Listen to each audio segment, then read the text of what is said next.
कल्पना कीजिए, एक पवित्र वन, एक पतिव्रता नारी और छल से रचा गया षड्यंत्र। जब माता सीता ने हे राम पुकारा होगा, तो क्या स्वयं प्रकृति भी रो पड़ी होगी? आइए जानें वो हृदय विदारक क्षण, जब रावण ने माता सीता का हरण किया। पंचवटी का वो दिव्य वन, जहां प्रभु श्री राम, माता सीता और लक्ष्मण वनवास के दिन प्रेम और संतोष से बिता रहे थे। वातावरण में राम नाम की पवित्र ध्वनि थी। माता सीता की सेवा, लक्ष्मण की निष्ठा और श्री राम की करुणा से वो वन भी तीर्थ बन गया था। परंतु अधर्म की छाया दूर नहीं थी। एक दिन एक अद्भुत स्वर्ण मृग वहां प्रकट हुआ। उसकी कांति ऐसी थी मानो स्वयं सूर्य धरती पर उतर आया हो।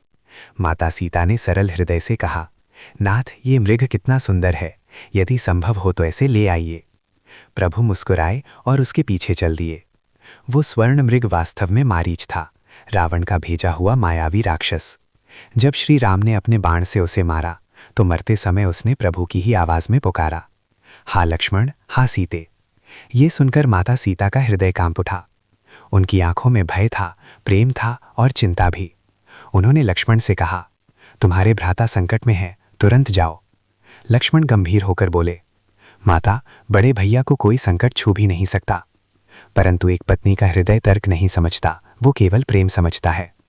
आखिरकार लक्ष्मण ने जाने से पहले एक दिव्य रेखा खींची, लक्ष्मण रेखा। माता, इसे किसी भी स्थिति में पार मत कीजिए। कुछ ही क्षणों बाद एक वृद्ध ब्राह्मण के वेश में रावण वहां पहुंचा। उसकी आवाज में मिठास थी, पर मन में पाप। भिक्षाम देही। माता सीता करुणा से भर उठी, परंतु वो रेखा के बाहर खड़ा था। उसने कहा, देवी, मैं भीतर से दी गई भिक्षा स्वीकार नहीं कर सकता। धर्म का पालन करने हेतु माता सीता ने वो रेखा पार कर दी, और उसी क्षण वो ब्राह्मण भयंकर रावण में बदल गया। 10 मुखों से अट्टहास गूंज उठा, जंगल से हर गया, दिशाएं कांप उठी। रावण माता सीता को बलपूर्वक पुष्पक विमान में ले गया। माता सीता की करुण पुकार गूंज उठी, हे राम, हे लक्ष्मण। उनकी आंखों से अश्रुधारा बह रही थी, पर विश्वास अडिग था। आकाश में उड़ते हुए जटायु ने यह दृश्य देखा। वृद्ध शरीर पर हृदय में अपार साहस। उन्होंने रावण को ललकारा, अरे दुष्ट, मैं जीवित रहते हुए ये अधर्म नहीं होने दूंगा। भीषण युद्ध हुआ। अंततः रावण ने जटायु के पंख काट दिए। जटायु भूमि पर गिर पड़े, पर धर्म की रक्षा का संदेश अमर कर गए। रावण माता सीता को लंका के अशोक वाटिका में ले गया। वहां फूल थे, हरियाली थी, पर सीता के लिए वो स्वर्ण पिंजरा था। रावण बार बार कहता, मेरी रानी बन जाओ, पर माता सीता अडिग रहीं। उन्होंने दृढ़ स्वर में कहा, मैं केवल राम की हूँ। मेरा तन यहाँ है, पर मन और प्राण श्री राम के साथ हैं। उन्होंने वृक्ष के नीचे बैठकर राम नाम का स्मरण किया। उनका हर श्वास, हर अश्रु एक प्रार्थना था। वो केवल प्रतीक्षा नहीं थी, वो भक्ति की तपस्या थी।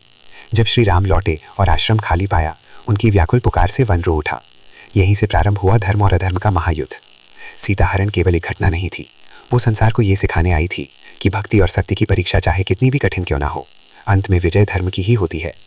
माता सीता का धैर्य हमें सिखाता है कि विपत्ति में भी विश्वास नहीं डगमगाना चाहिए, और प्रभु श्री राम का प्रेम बताता है कि धर्म के लिए हर संघर्ष स्वीकार है।